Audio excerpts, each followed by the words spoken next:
Yo, check it out. I wanted to make a bike unpacking video after my successful race at Arkansas High Country Race, the 500 mile edition, which I just completed this past weekend.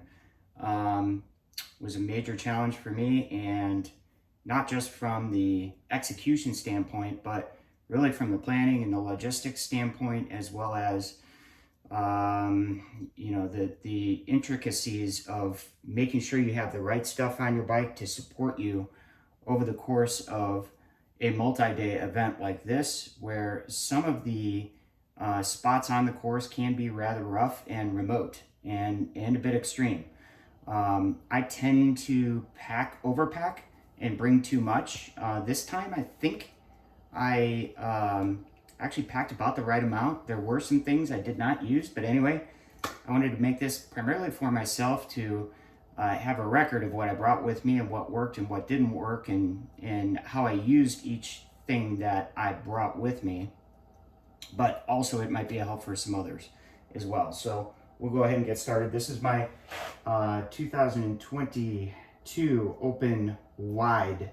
Can accommodate 2.5-inch tires, I think. I have 55 mil Continental Race Kings on here, specifically chosen for this race.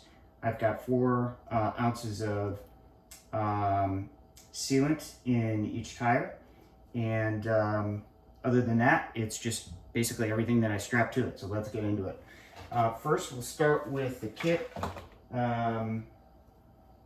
This is all exactly as I took it off my body and stopped the race. I left everything on and everything, kind of as it came off my body, just so I would have a record of it. I had a typical Nathan hydration vest that I used primarily in the second half with the 2-liter bladder.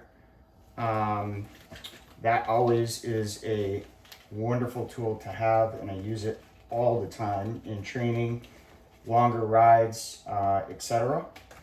And it has all kinds of pockets. It's actually got so many pockets you sort of forget where things are.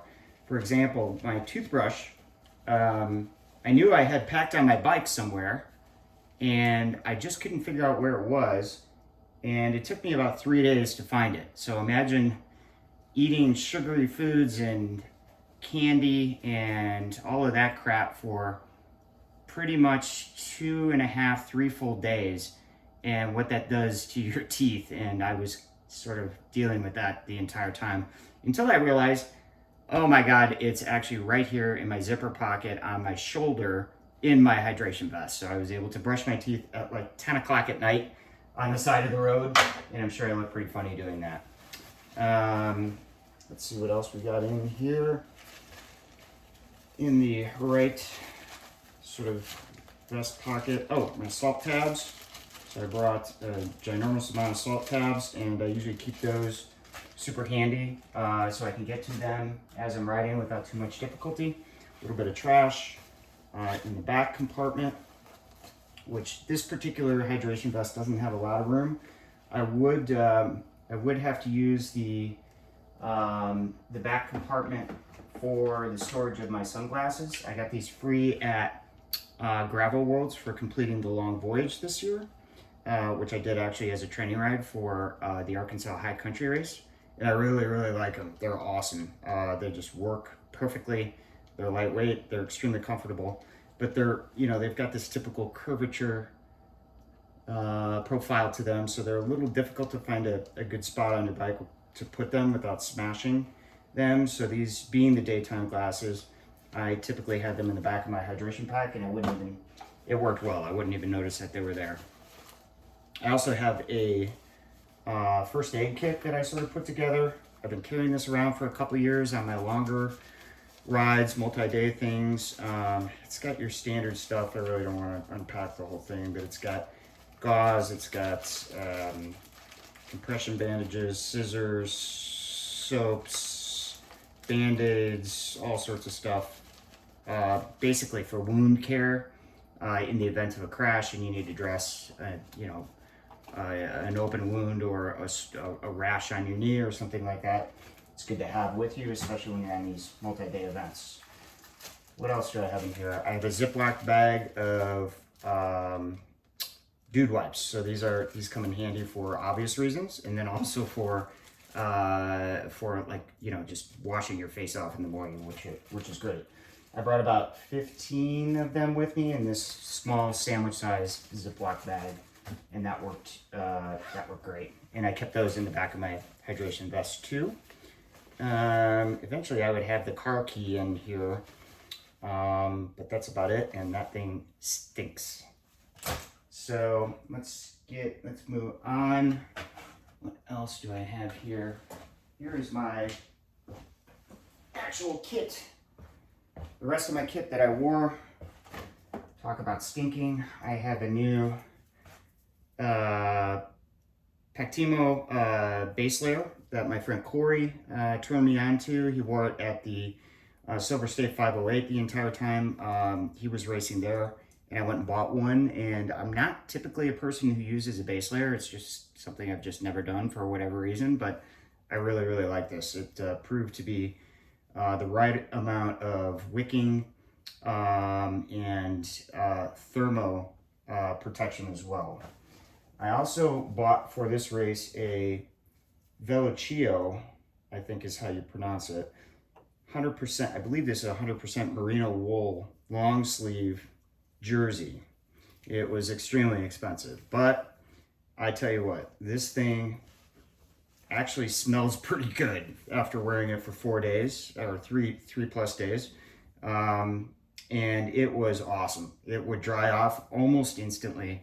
I never took it off my body. I never took the base layer off my body. I never took the kit off my body. And this thing was great at night. It was great while I was resting in my bivvy. And it was great, you know, it would get wet on climbs when I was sweating a lot, and then it would dry off almost instantly. So I really enjoyed this. Very, very useful for this particular race for me. In the right rear pocket, I have my trusty Gore Shake Dry rain jacket, which is just an awesome piece of kit. This one is probably 4 years old now. So I'm not sure that the waterproofing material or chemicals that they put on it is still legit, but I find that it's excellent for blocking the wind and just general warmth as an extremely light base layer, and obviously it packs down to almost nothing. So this is a fantastic addition. That's also extremely expensive. I think it was over $300. I have some trash in one of the other back pockets. Let's see what else we got. I believe I had a set of gloves in here. So these might be my favorite thing in cycling from a kit perspective I've ever bought. And I think they're actually technically running gloves. I bought them at a running store, Fleet Feet, here in Oak Park, Illinois, but they're Manzella Gore material windstopper gloves that are extremely small and very lightweight. You can see the name, Manzella. And these things are rock stars. They are good enough on their own to protect against the cold to, I would say, probably in the upper 40s. They're very close fitting and they pack really small. I use these all the time. As a matter of fact, I keep looking for another pair. It's just one of those things that works for you that you want to try to like buy several sets of so you have them for the rest of your life. And I can't find the exact model, and sometimes I get distracted and end up moving on, but these are excellent. So these are normally in immediate reach, no matter whether or not they're in my jersey pocket or perhaps in my front lunch bag that we'll get to as well. So that's it for the top. The bottom, I wore a standard Rafa Pro Team bib, shorts, not thermal or anything. These are just regular summer weight shorts, and they were fantastic. I never took them off my body, and they smell like death. So I need to get those in the wash. Up top, I've got the typical heart rate monitor. I also had just taken off my arm warmers. That these are generally on at all times, even over a long sleeve kit. They're also 100% merino. These are just ones I bought from On One. I don't even remember where I got them, someplace in the UK. And they are awesome. This is probably my second favorite piece of kit. I wear them running, I wear them cycling, I wear them all the time. I don't wear them out to dinner, but I do use these very frequently. I also had just a regular BFF Bikes, Sinelli, weird looking hat, cycling cap that I wore. Tends to keep my head warm. I bought these socks right before the event. These are, so I'm normally a features kind of geek and very loyal, but I did buy these Darn Tough socks. These are actually women's socks, but I like the cute little bicycle design. It's got a, I don't even know what it is. Looks like a squirrel riding a bike in a couple different positions, but I just thought they were cute. They're light. They don't have any additional padding underneath, but I did bring these, and I brought a second pair of socks, but these never came off my body either. And I was perfectly warm the whole time. And the reason I was warm is because I have Raynaud's, or however you say it, Raynaud's. And what, in lieu of taking medication for it, what I found works is these neoprene toe warmers that go basically directly over your socks and into your shoes. And I think I only took these off on day 2 when it got really, really warm. Otherwise, they stay on, and they do a great job, especially in these kind of 24-hour races. If you decide to get up at 3 in the morning and start riding, or you ride through the entire night, you don't have to kind of scramble and think through what you need to put back on to deal with the cold or the wind or whatever the conditions are. And these just kind of stay on, and you sort of forget that they're there. So I find these very helpful, and I just got them on Amazon, and they were like, I don't know, $5 a set. And I actually have 2 sets of these that I brought. One that I wore all the time, and one as a spare. All right, let's get into the bike. So let's start on the back. So this is a tail fin rack that I bought. I know they say nothing new on race day, but guess what? I did it and bought this like a week before, 2 weeks before the race, put it together and started using it. I think I used it on one, maybe 5 to 6 hour training ride, and that was it. Other than that, I had no experience with it. And this thing was rock solid. Nothing moved on my bike. It was very solid. It didn't sway like a typical saddlebag can if you get lazy and start packing it kind of half-assed toward the end of your event. It's awesome. I've got the carbon. This is the actual Aero Pack model. So it's an integrated bag in with the mechanism that bolts to your bike. And then I did buy 5-liter bags on the sides as well. That would come in extremely useful for me as well. So this entire tail fin setup was really fantastic, and I can't recommend it highly enough. I basically forgot it was there. Like I didn't even notice that I had all this additional weight over the back tire. Even when I was climbing up really sketchy ascents, doing mountain climbs with lots of chunky gravel, and in Arkansas, in the mountains, it's not really gravel. It's like big baby head rocks and really treacherous terrain. So it completely disappeared underneath me, and every once in a while I'd have to turn around and make sure all the stuff I strapped to it was still there, including like my super important coat and things like that. But everything stayed put, and I loved it. So let's continue to kind of take this apart. I have my spot tracker was directly on top. I gotta find a better way to mount the spot. I just used a regular strap to kind of attach it to the straps that hold everything together on the Aero Pack, but I found myself kind of fiddling with this a lot. So I've got to come up with I know they make mounts, and you know, different people have hacked different solutions together. Like my friend Zeno's got some kind of weird hack on the front of his bike where he's got it mounted somewhere to something that he built. I'm gonna have to figure that out and think through it, because I did kind of waste a lot of time just making sure it's there, worrying about it, etc.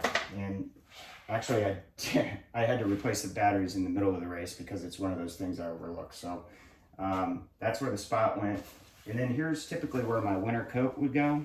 Now, this is a full-blown coat. Yes, it is probably overkill for the temperature ranges that I've felt or that we faced, but this is a Castelli Rosso Corsa rain or shine jacket that's about 3 years old, 3 seasons ago.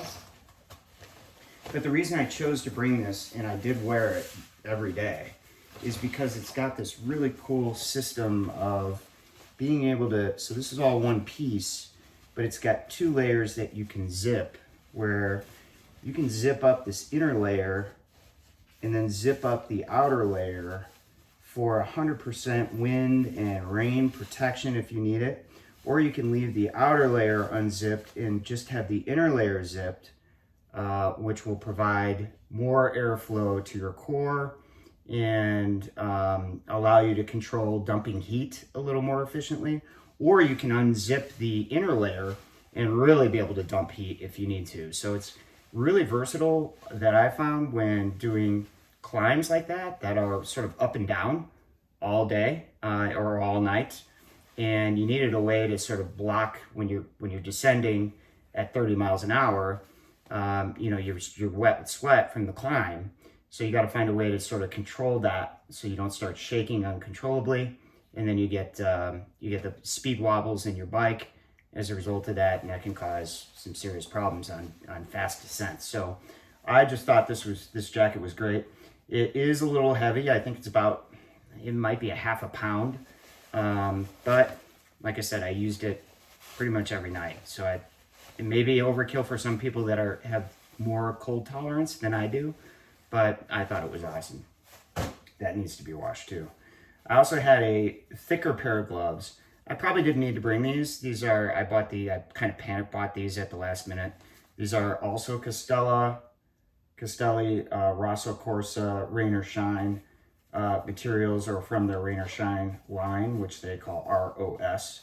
And these are a little bit warmer thermal gloves. I think I wore these on the first night when not climbing up, but once I got to the top of Rich Mountain, we were sort of trying to decide what to do. A bunch of our group continued on and descended at that point, and several of us stayed up on top of Rich Mountain. So I did wear these on a couple different occasions, but I probably could have left them behind. So Mickey, I found Mickey laying on the side of the ground, literally on, it was somewhere on the ascent going up Poto Mountain, and he's all dirty. He's got one leg that's barely hanging on. He's been torn up. It's obviously a dog toy, or I don't even know, maybe some kid dropped it, but it's funny, the entire field passed this thing. We all saw it, and for some reason it just spoke to me. I've got a little Mickey Mouse kind of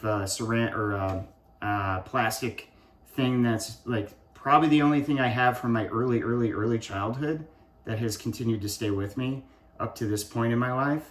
And so I went back and grabbed Mickey. I was just like, I can't leave Mickey laying on the ground. So I went and picked Mickey up and just kind of strapped it, threw it underneath one of my straps. And a lot of the guys that I was riding with would comment and say, man, I'm glad you picked up Mickey, because we just saw Mickey standing there. We didn't feel like stopping, but we hoped somebody else would stop. And I did stop and picked it up. And Mickey saw me all the way to the finish line, so that was great.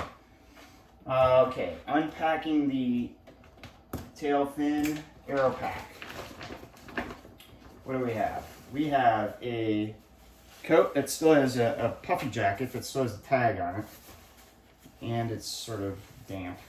I bought this from REI. My friend Corey, who raced the Silver State 508 that I mentioned, had some really cold nights, and he happened to have a puffy from REI, and this is just a 6, I forget what they call it. It's like the actual down count is a 640 or 650. 650. I panic bought this at the last minute too, just in case the nights were a lot colder than I anticipated. The reason I did justify bringing 2 jackets with me is because I knew this down coat could serve as my pillow inside the bivvy, and I did only use it for that purpose. So I'm happy I had a $125 pillow with me that actually did a pretty good job. What else do we have? So I've got a spare merino long sleeve base layer that is just a regular shirt that I wear all the time, kind of like this shirt. I wound up not using it at all. It's still wrapped. I wrap most of my things with a rubber band to kind of keep everything together, and it's still wrapped up. So that's something that could have stayed behind. I have an extra pair of socks. These are also darn tough socks. These have a padding on the sole of the sock, and they are a thicker merino wool blend that I thought I'd better have with me. Rather be safe than sorry, in case the cold temperatures were wreaking havoc on my feet. Turns out I really didn't have any issues with my feet at all. So I could have left those behind. Here is basically my sleep system crammed into a 6-liter stuff sack that was adequate for what's in here. Basically, I've got a quilt, insulated quilt, and this quilt, this is also damp. This quilt, unfortunately, I left compressed because I didn't know what I was doing after my last bike adventure, multi-day adventure.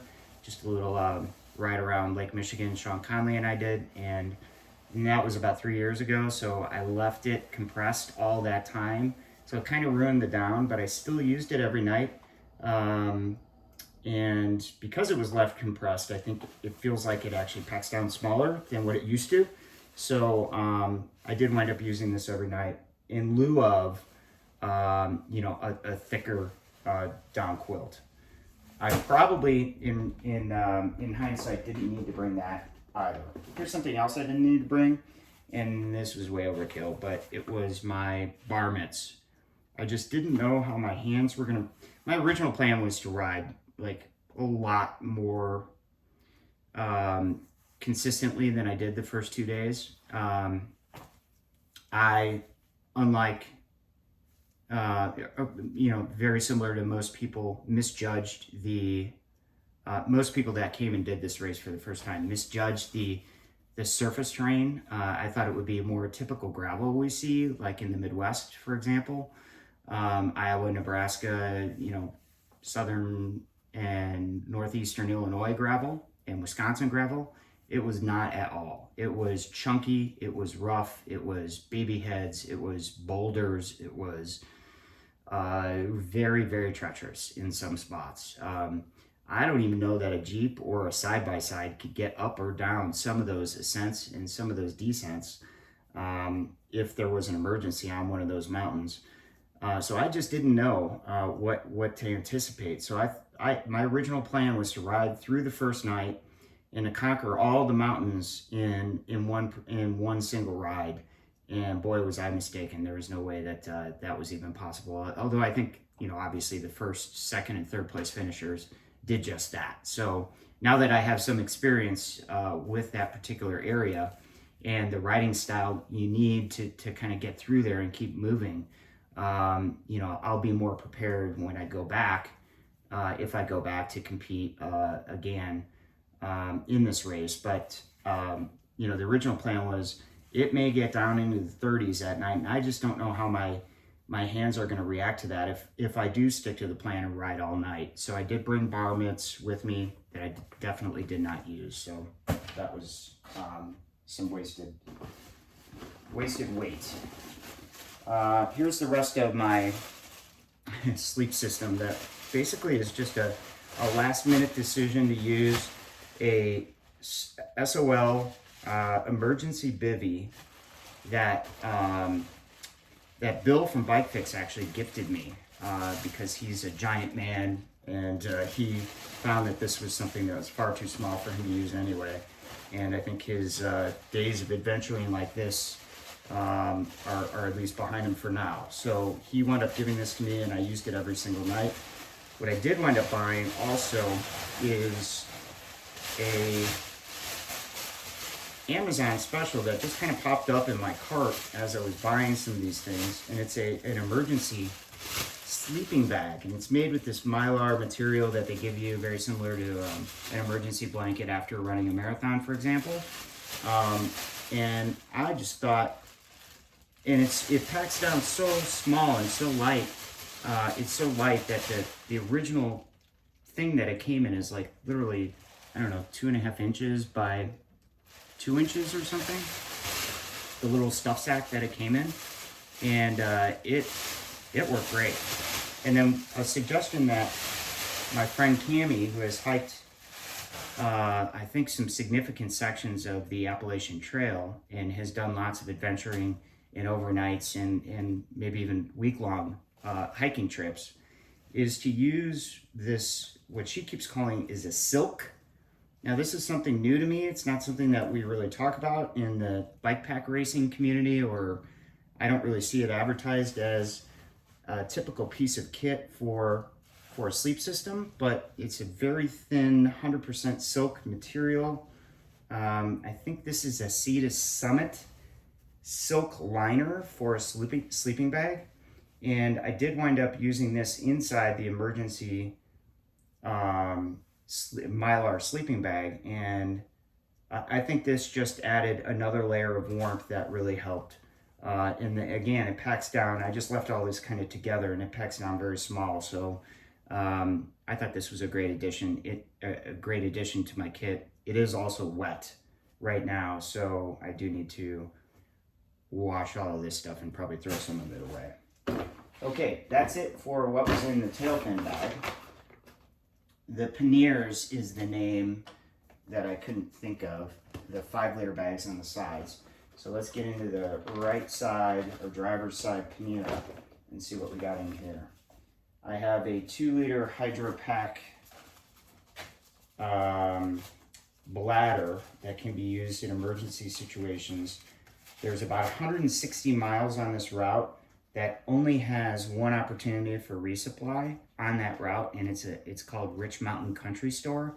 And as my friend Zach likes to say, with emphasis on the country store in the name, it's basically a griddle where they cook you breakfast or dinner if you're there in the evening, and you have it their way. And then they have a cooler that has 5 or so different things you can choose from. So there's not a whole lot at Rich Mountain Country Store, but I will tell you, those people are the nicest people I met the entire time throughout the course, the nicest locals.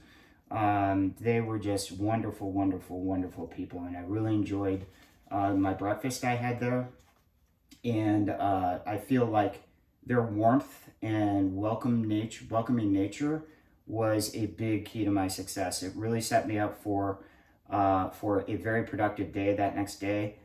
Just having a great cup of hot coffee and eggs and hash browns and bacon and white toast. Oh man, that was just a godsend. So, but the problem is with that particular route, after that store, there's really nothing until mile 260 when you reach the Pedagine River, which may or may not be flowing depending on what's going on with how much rain that area has received.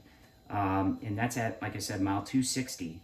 So there's a long stretch of 2 major mountain ascents and summits that you have to get through before you get a chance to find a source of water that isn't a convenience store. It's not a 7-Eleven. It's not anything like that. It's a river that you have to clamber down. And by the time I got to it, it was nighttime. And then you fill up a bladder and you have to filter that water, and that becomes your drinking water. So this is a 2-liter additional bladder that I have with me for that purpose. I also have a 3-liter bladder in the actual frame pack, and then the 2-liter bladder that I mentioned that's on my back in the hydration vest. I wound up actually not using this, but it's good to know that it's there. And I bought the top that actually converts to a way to plug, so I can plug my hydration hose from my Epidura frame bladder directly into this and use this as a frame bladder. If something were to happen and I developed a leak in my frame bladder, I could use this as a backup. So it's always smart to kind of think through what a plan B would be if one of your really like important things like your water bladder broke. What are you going to do like in that situation? You got to have kind of a plan B for those critical single points of failure. So that was that. And then I have the water filter itself. It's a bee-free, and it screws on. It's got a universal threading, so it screws onto that hydro pack and screws onto a bunch of other stuff. So that's super handy to have. Here's the actual bladder that comes with it. This is a 1 liter, so you fill this up with river water or whatever questionable water source you have available to you. You fill it up, and then you screw the filter on like this, and then you sort of just open the top and then squeeze the water through the filter into another receptacle, whether it goes directly into your frame bag or your hydration vest or whatever, and then you can add your calories to that if that's something you do. So there you go. So I brought that as well. What I thought I was doing is bringing my sleeping pad, which is, you can see here, is a typical Nemo sleeping pad, but at the last minute what I remembered I did was I packed my sleeping pad into a different stuff sack that was smaller. So what I want to bring is my outdoor research bivy, so now I have 2 bivvies with me, which was a major waste. I did sleep in it the second night I slept, just to try it out because I paid $200 for this thing or whatever, and I woke up completely soaking wet. So I know that's a thing that's just one of those things you have to deal with sleeping in a bivvy, is the internal condensation that develops from the lack of breathability and your body, obviously producing oxygen while you sleep.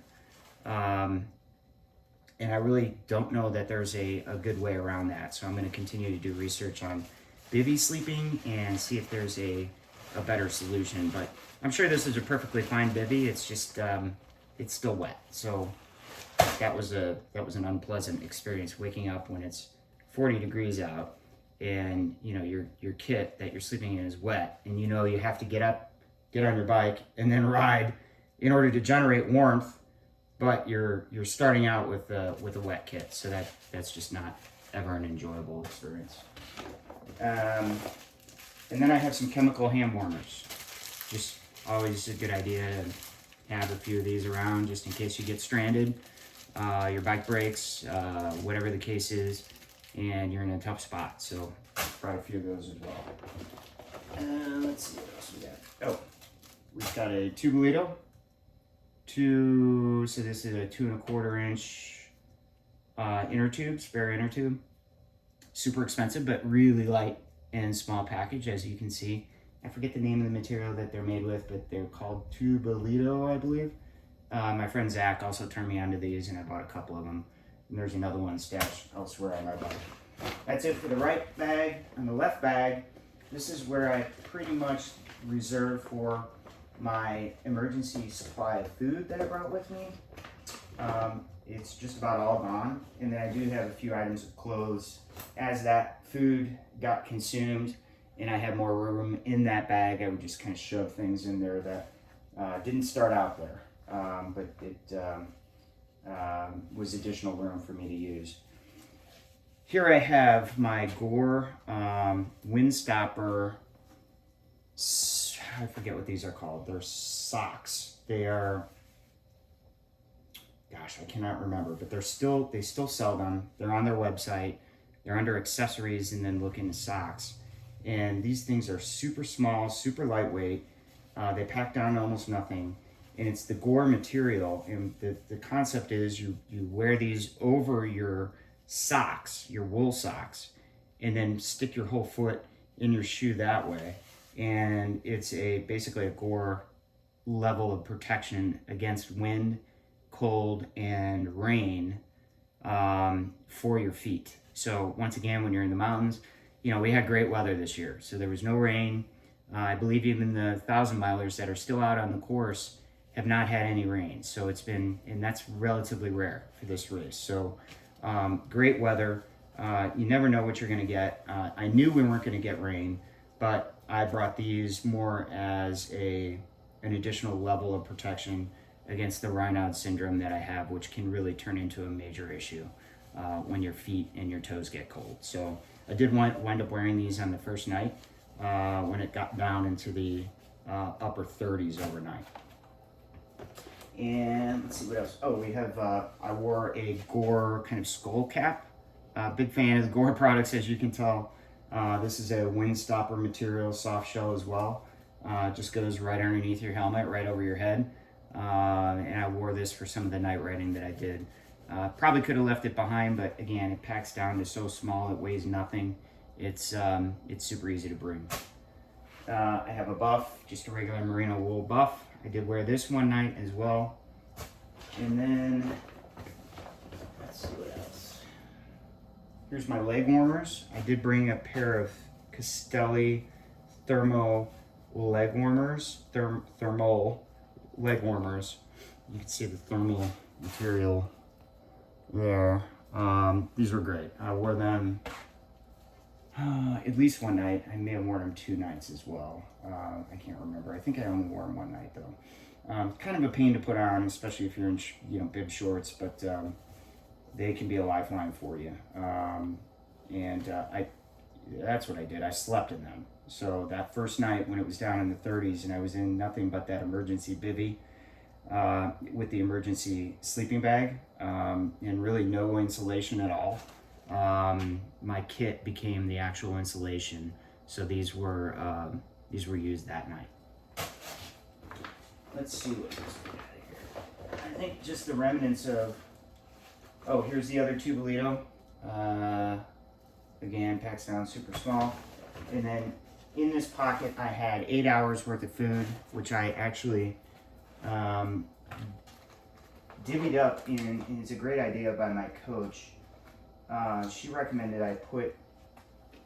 I use a quart Ziploc bag, and I create a 2-hour bag worth of fuel. So in each 2-hour bag, I had 2 of these spring gels, which she also recommended. Spring gels are not your typical goo, if you will. Here's a goo right here. These are a little bit larger, but you can see the size difference, right? So they're a little bit bigger. The tops don't rip off as easily. I kind of found that to be a little annoying, but this is the awesome sauce flavor, which is a combination of applesauce and maybe some cinnamon. These things were fantastic. Not only do they, apple and cinnamon pie. Not only do they have much more calories and carbs per serving than a typical goo. So this has 45 grams of carbs and 180 calories per gel. They are delicious. And I found myself literally wishing I had a massive stock of these. The only problem is they're bigger, they're a bit heavier. So I bought a pack of 20, I think, from the feed. And when it came in the mail, it came in this large Ziploc thing. And it's the pack of all 20 of them together. And that thing must have weighed 3 pounds. And I'm like, oh man, how am I going to drag all this stuff around with me? But so I only wound up bringing, 2, 4, 6, 8 for 4 2-hour bags of food that I had in that left pannier. And then I think I had 3 or 4 up in my top tube bag as an emergency supply for when I was feeling low, or I may have not gotten enough calories in that past hour and I was worried about protecting myself from a bonk. I would hit one of these, and they are awesome. So anyway, in those 2-hour quart bags, I would have 2 of these, and I would have, I think about 45 grams of candy. And what I've found recently that works really well for me are bottle caps. You remember the bottle caps candy? They're like kind of like a chalky substance, almost like a sweet tart.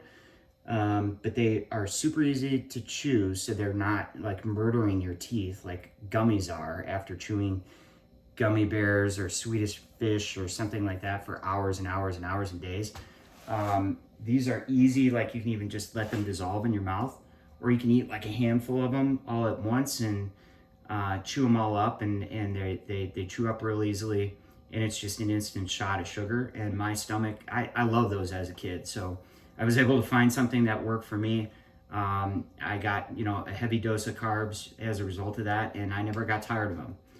So that was great. So in those 2-hour quart bags, I would have 2 of these spring gels and 45 grams of bottle caps per hour. So I think 90 grams of bottle caps per quart bag. And then I had 4 of those with me in that left pannier. In that left pannier, I also had, I think 4 hours worth of Tailwind powder that I would mix in with water in my frame bag. And I did wind up going through all of that. That was the food stash that I brought.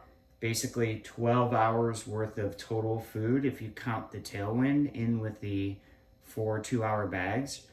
And I went through it all. So as a matter of fact, because I had all that food stash with me, that enabled me to do the push on the last day, where I stayed up for 26 hours straight and I rode over 250 miles in one ride. I only slept about 10 minutes underneath a tree early on in that day. And I think because I had all that food with me, I was able to go in robot mode. The course had flattened out at that point.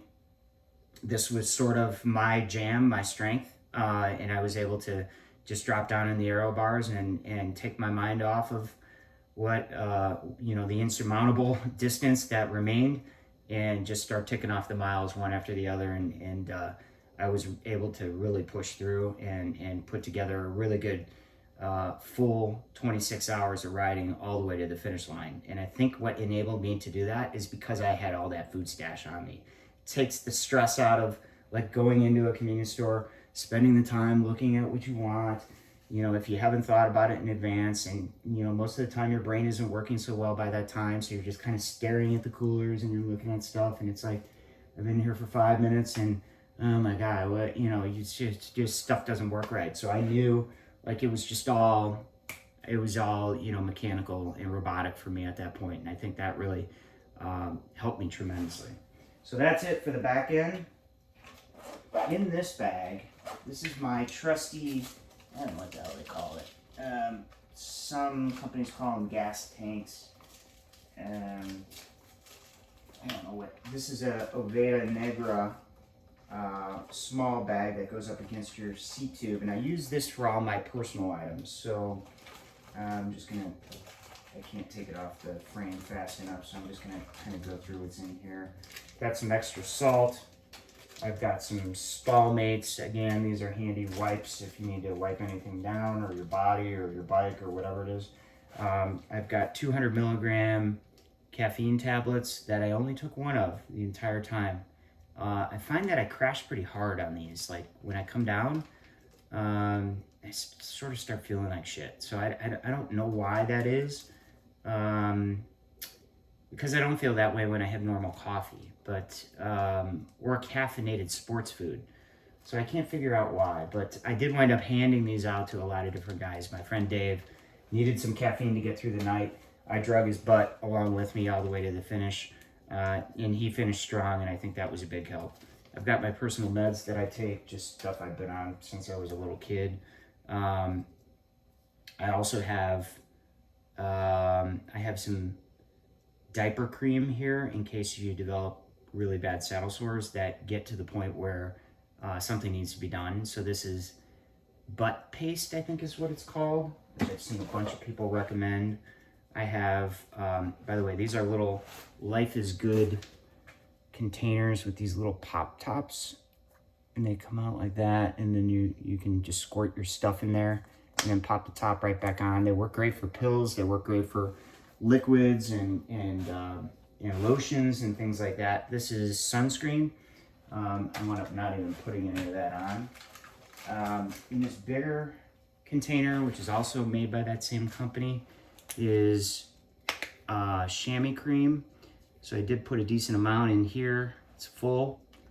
Got through that entire race, never applying chamois cream once. So, and my butt feels pretty damn good. So it's a testament to the Infinity saddle. Infinity seat is what they call it. And I have 5 of them at this point. So I finally trusted the equipment, and it treated me right. Got some additional Advil pills that I bought somewhere along the way and didn't really need. A few ibuprofen. My coach always yells at me for using ibuprofen as a crutch. It obviously can lead to things that are, you know, serious health concerns when doing these races and endurance events. I relied on it far too much at Gravel Worlds, that training ride I did for 300 miles. And this time I decided to try to make it as much as I can without the addition of any pain relief. And I think I only took a couple of these a couple times the entire race. Chapstick is a cyclist's best friend. I have 2 of these. There's another one on here somewhere. I use the crap out of chapstick all the time. Tums that you bring when they start out, they're in, you know, the nice big pieces, but now they're a crumbly mess. I didn't need any of those either because I didn't have any GI issues. Some more leftover pain relief stuff, I think, from Gravel Worlds. And that's it for that case. In the top 2 bag, this is a tailfin bag that I bought recently, and I just love this thing. It's got no strap that connects to your headset or your head tube. It's got these well-engineered, everything by Tailfin is made, you can tell they're engineers. Like, everything is designed very well. They've thought through everything. They're extremely impressive equipment, and this bag does not move at all, and it's only got these 2 straps that attach it to the frame. And this frame, my frame actually has top tube mounts, and this is top tube mountable, but those straps do such a good job. I find it's just easier to take that bag on and off the bike using the straps than it is to find the Allen key and go from the inside and take it apart that way. So I leave the straps on and it just works great. Again, I've got some more trash. I do have the most important thing, which is the trophy. And it's a patch for completing the South Loop, Arkansas High Country Race finisher 2023. So pretty happy about that. I have my, let me get all this trash out. So there's more gel trash, empty gels, Snickers bars. I ate a lot of Snickers this time. Whenever I went to the store, I would buy a handful of Snickers. I think I dropped one. I was really upset about it. I couldn't find it, so it had to have popped out of my vest pocket or something. So I'm sure Bear had a nice little treat that night. But I was pretty bummed at the time. More gel trash, more Snicker wrappers, more gel trash. And finally we get to what I use this bag primarily for, other than obviously a trash can, is the left side of it is dedicated to my electronics. So I've got a Nightcore 20K battery, cache battery, that ran my electronics, and it's now flashing dead because it's dead. There you go, there's the actual name of it. I'm not sure I got the full, it seemed to run out a little faster than I thought, so I'm gonna have to look into that. That's not the only battery I brought though. There's more gel trash.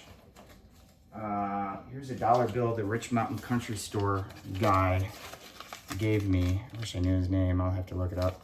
Anyway, it's one of these traceable things where you go to that website and you like enter the zip code where you pick this up at, and it shows all the different places it's been.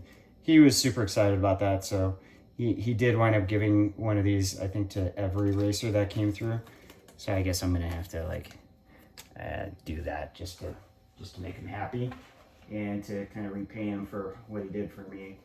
I also brought something that's always been in my fishing gear back when I used to fish all the time. And it's a little sort of Leatherman scissor slash little tiny knife, tweezers. At some point in these races, what winds up happening, by the way, this is really lightweight, so it's super easy to carry. What winds up happening is your hands just stop working. So, you know, getting something open, cutting things, tearing things open becomes a bit of a challenge. And you wind up wasting a lot of time like trying to get stuff, you know, open and things like that. So this time I brought that and I did use the crap out of it. So highly recommend bringing a multi-tool of some sort that's somewhere on your bike that you can get to it very quickly for that particular reason. And then I've got my cords that come into the port here on the tail fin top tube bag. So there's one for the Garmin, and then there's one for my outbound lighting front light. Let me just go ahead and pull those electronics off. This is my outbound lighting front light, and this thing kicks ass. It is so bright, it's unbelievable. It's heavy, but it is awesome. Highly recommend it. I also wound up using their helmet light, and I bought that right before the race as well. When it's in the middle of the night, you need a way to see around your bike because your headlight's pointing forward, but you got to find something. You got to have a way to kind of see around your bike, and the helmet light is key for that. I also used a Garmin 1040 Solar that I picked up sometime this summer, but for the specific purpose of this race. That was great. It actually got down to like 9%. I think I've got to mess with the settings. I don't know that it's really set up correctly, and I don't know that I had it in true battery save mode. So it kind of ran low on the second day, even though it was getting plenty of solar charge throughout the day when the sun was out. I think I need to call Garmin and have them kind of look at the settings and see if there's ways to tweak it, and I'm quite certain there is. And then I've got obviously the cables that go to both the Garmin and the headlight, so I can charge continuously while I'm riding. Also on the front, I've got this Oveda Negra lunchbox, I think they call it, and it's just a really small, lightweight bag that I have more trash in. Here's another gel wrapper. Here's some leftover bottle caps, candy, and that's about it that's in there. A pretty cool quartz rock I picked up from one of the mountain passes, one of the trails. Really pretty quartz, so I wanted to have a souvenir with that. It's, you know, the gravel. I mean, it's not our typical gravel we have here in the Midwest.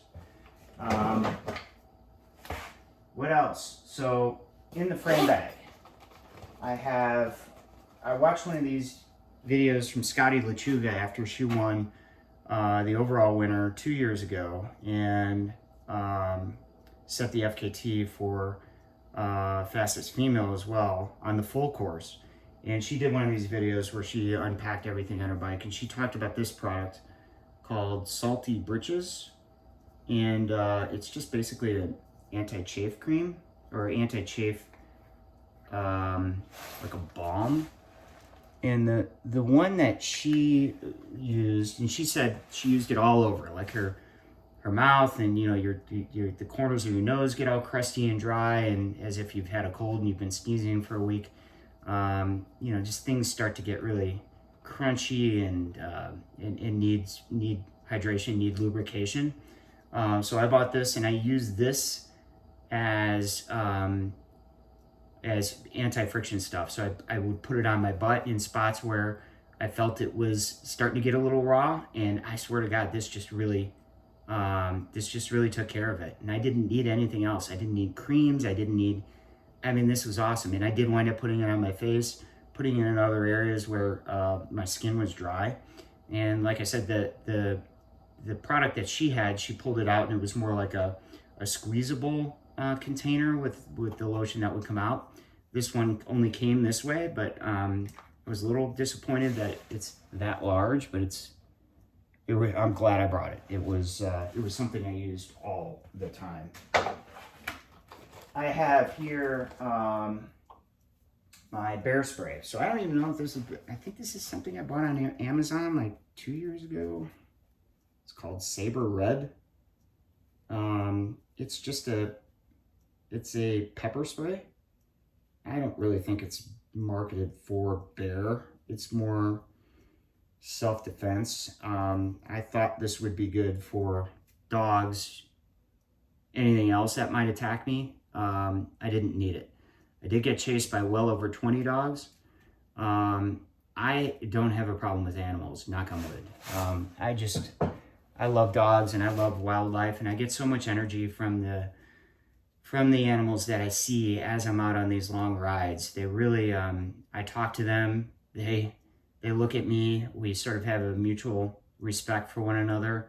And it's the same way with dogs. I talk to them like they're my own dog. I congratulate them for running as fast as they are and nearly catching me, and I'm generally nice to them, whereas other riders may be right alongside me and they'll be like, "Hey, get away with me!" And it's just that aggression, I think, that triggers sort of more aggression in a dog. So even though I got chased by at least 20 dogs, I never had to use anything like this. I also got chased by a bear, but I wasn't afraid. I wasn't afraid of the bear. The bear was minding its own business until it saw me, and then it came back around to get another look at me and wound up standing right behind me on the trail. And I figured it'd be best that I kind of move on my way as quickly as possible. So I got on my bike and started pedaling very fast. Little did I know it was the start of a descent down, I think it was Pedagine Mountain, and I descended very quickly. That's a very fast descent going down that mountain. It lasts like 4 or 5 miles straight down. So, and it was already well after dark, and I just went straight down and didn't stop. So, yeah, got to experience close proximity with the bear as well. Moving on, I just have a few more things. Here's just a little more extra. This is like half a serving of Tailwind powder mix for carbs. Something my coach recommended I bring is glucose tablets. She's seen signs of me not necessarily bonking, but maybe being glucose deficient to a point where I'm not making rational decisions and I'm starting to not make sense. And she's read that these are helpful in those situations when you're not necessarily carb deficient, but you may need, and I don't really even understand the purpose of them. I took, I think, 2 of them. I can't really tell you if they made a difference or not, but I did not bonk the entire race, so maybe they did. But it's definitely something I'll keep handy with me moving forward. And then I've got my nighttime glasses that would go into the top 2, my frame bag. By the way, this frame bag is made by South City Stitch Works. This relationship I've developed with South City Stitch Works, and their relationship with the race is just unbelievable. And why it's unbelievable is because South City is a major sponsor of the race. They are major supporters of the race. They're major supporters of the ethos of gravel racing. I can go on and on and on about it, but it's a relationship I'm really happy that I established. The owner of the company is a guy named Zach Smith. I feel like we're going to be friends forever. Like he is just, I got to ride with him a lot. He checked in on me during the race. He came and saw my finish, even though he had finished several hours before I did. It was important to him that I finish, and he cared about me, and I could tell that. He's just a very caring and loving person, and I'm super, super stoked to have met him and for him to kind of build me my own custom frame bag for this particular race. 3 weeks before, or 2 weeks before, I think, is when I placed the order. And to do it with such love and attention to detail and care, and then to meet him in person and to really understand why, because that's just the kind of person he is just, it's just leaves my heart full. Like, these people in the gravel community are just so special, and Zach is the embodiment of why these people are special and what that really means. Like, I was talking to Johnny, who owns Jackaroo Cycling, who is the owner of the race and the title sponsor and the one who puts it on from an operational standpoint. And Johnny said that Johnny Brazil is his name, another super warm, super awesome guy who's now, I feel like, is a friend of mine forever. Johnny made a comment that, you know, when Zach looks at you, he's looking into your soul, and you can feel that, like, just the way he has a conversation with you. He's not looking past, he's not sort of looking at the time, or I've only got 30 seconds to talk to this person, then I need to move on. He's like there and available for you. Like, it's just unbelievable. He looks right into your soul, and it's just that experience, you know, that rare combination of characteristics and qualities in a person that, you know, you immediately know that this is somebody who's very special, that you've come across and you've established a relationship with. And anyway, long story short, Zach is definitely that guy. On the bottom half of the frame bag, this is basically designed for this particular hydration setup, and this is the Apidura 3-liter, shaped like a frame bag hydration bladder. I don't know that it's fully 3 liters. I kind of started to question that a little bit because the 2.5 liter line is right up at the top, so I can't really figure that out. But anyway, this thing worked great. It feels like it might be a little fragile from a material thickness standpoint, so I was a little worried about it maybe, you know, developing a leak or something like that, because this is obviously your lifeline. And it didn't. It worked fantastic. It's got the quick release, as you saw. I just unclipped it from the hose, and the hose stays on the bike. This is filled with iced tea. I found iced tea is a excellent source of fuel, and I just drink it straight. I just take bottles and buy them at the convenience store and dump them directly in. And some iced teas, you can find super sweet iced tea that's like 65 grams of carbs per bottle, and each bottle is a half-liter bottle, so you're talking 150 grams of carbs per liter just on fluid. So that is great, and it's like crack for the body when you're out there, you know, just going through the carbs left and right. That is an excellent source of fuel. My body tolerates it. It's not super sweet. The actual tea cuts the sweetness of the taste, and it really works for me. So I highly recommend you check it out and try it yourself. And I think that is it. To wrap it up, I did have one bottle in my down tube bottle cage. So this is an empty sweet tea bottle that I had dumped into my frame pack.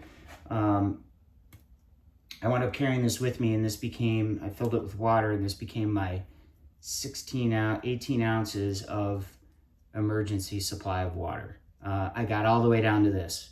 I had only 18 ounces of water on me and had been dry for 4+ hours when I realized the gravity of the situation that I was in. So I had saved this, and this was going to be what I needed to consume to get myself off that mountain if conditions continued to be as challenging as they were. I did not wind up needing it, but I sort of feel like this is a little bit of a trophy in and of itself. Just the contingency bottle of water, the emergency supply still full, 18 ounces, never needed it, but came really, really close. So that wraps it up.